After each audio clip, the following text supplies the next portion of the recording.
Hello, do you want to fix a monster hunter while crashing? Okay, we're going to fix this error step by step. Okay, the first step, we are going to the Steam, okay, and here we are going to the library. Okay, here in the library, we are going to the games, okay, you have in this section, and you go to the Monster Hunter wheel, okay. You click in the Monster Hunter wheel and go to the manage and properties.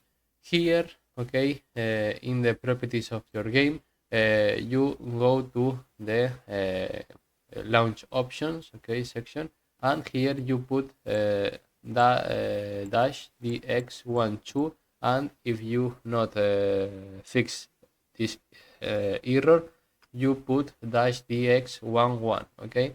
And here, if you have any update, okay, for the this game, okay, you update and you fix the error. Bye bye.